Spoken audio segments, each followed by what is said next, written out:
آج ہم ایک بہت ہی عام مسئلے پر بات کر رہے ہیں جو تقریباً ہر کسی کو کبھی نہ کبھی پیش آ جاتا ہے، ٹخنے کی موچ، جسے اینکل سپرین بھی کہتے ہیں۔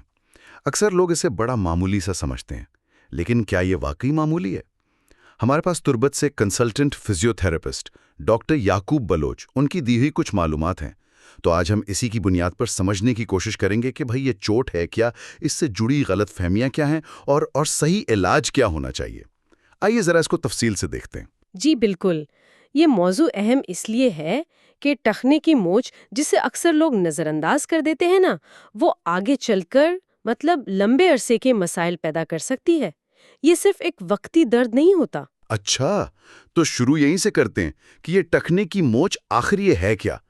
جب ٹخنا یوں اچانک مڑ جاتا ہے غلط طریقے سے، تو ہوتا کیا ہے اصل میں؟ دیکھیں، بنیادی طور پہ جب پاؤں خاص طور پہ اندر کی طرف وہ اپنی نارمل حد سے زیادہ مڑ جائے، تو جوڑ کو جو سہارا دینے والے لیگامنٹس ہوتے ہیں، وہ مضبوط پٹیاں جو ہڈیوں کو جوڑتی ہیں، وہ یا تو کھینچ جاتی ہیں یا بعض اوقات اگر چوٹ زیادہ ہو تو پھٹ بھی سکتی ہیں۔ تو چوٹ کتنی شدید ہے یہ اسی بات پہ منحصر ہے کہ لیگامنٹ کتنا کھنچا ہے یا پھٹا ہے۔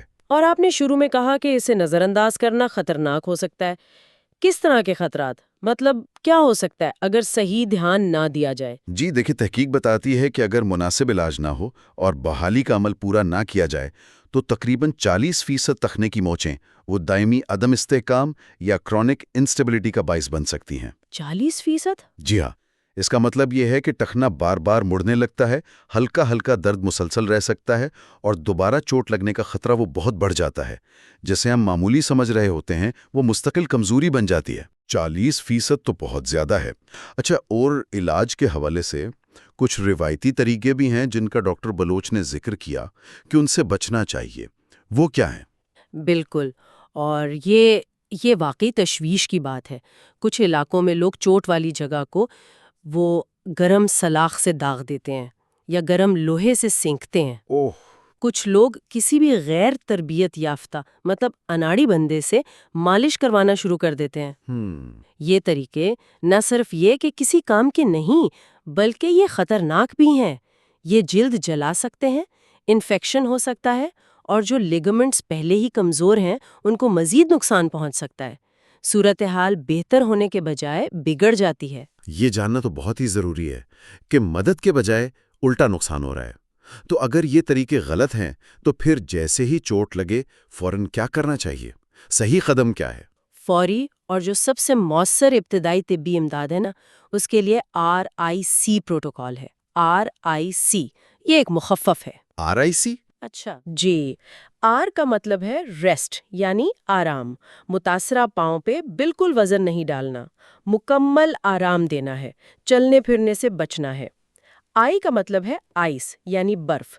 ہر 2 گھنٹے بعد کوئی 15 سے 20 منٹ کے لیے برف لگانی ہے، لیکن تولیے میں لپیٹ کر، براہ راست جلد پہ نہیں۔ اس سے سوجن اور درد کم ہوتا ہے۔ سی ہے کمپریشن، یعنی دباؤ۔ ٹخنے کے گرد کوئی لچکدار پٹی، جسے الاسٹک بینڈیج کہتے ہیں، وہ مناسب طریقے سے لپیٹنی ہے۔ بہت زیادہ کس کے نہیں باندھنی، بس اتنی کہ سوجن کو کنٹرول کرے۔ اور ای ہے ایلیویشن، یعنی بلندی۔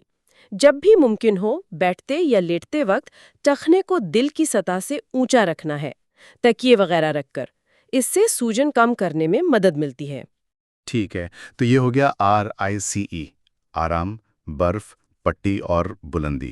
یہ تو ہو گیا فوری اقدام، لیکن اگر مان لیں کچھ دن گزر گئے اور درد اور سوجن پھر بھی ہے، کم نہیں ہو رہی، یا ٹخنے کی شکل کچھ بگڑی ہوئی سی لگ رہی ہے، تو پھر فوراً کسی مستند ڈاکٹر یا بہتر ہے کہ فزیوتھراپسٹ سے ملنا چاہیے۔ وہ صحیح تشخیص کریں گے کہ چوٹ کتنی گہری ہے، کہیں کوئی ہڈی تو نہیں ٹوٹی، یعنی فریکچر تو نہیں، اور پھر وہ صحیح علاج تجویز کریں گے۔ اور یہیں پر پھر فزیوتھراپی کا کردار آتا ہے نا؟ اور یہ صرف درد کم کرنے تک محدود نہیں ہے جیسا آپ نے اشارہ دیا۔ یقیناً فزیوتھراپی کا مقصد صرف یہ نہیں کہ فوری درد کم ہو جائے۔ اصل مقصد ہے ٹخنے کی پوری طرح سے فعالیت بحال کرنا، اور جو بہت اہم ہے، مستقل میں دوبارہ ایسی چوٹ سے بچانا۔ اس میں کئی چیزیں شامل ہوتی ہیں، جیسے مینول تھراپی۔ اس میں فزیو تھراپسٹ اپنے ہاتھوں سے جوڑ کی حرکت کو بہتر بناتا ہے، پٹھوں کو ریلیکس کرتا ہے۔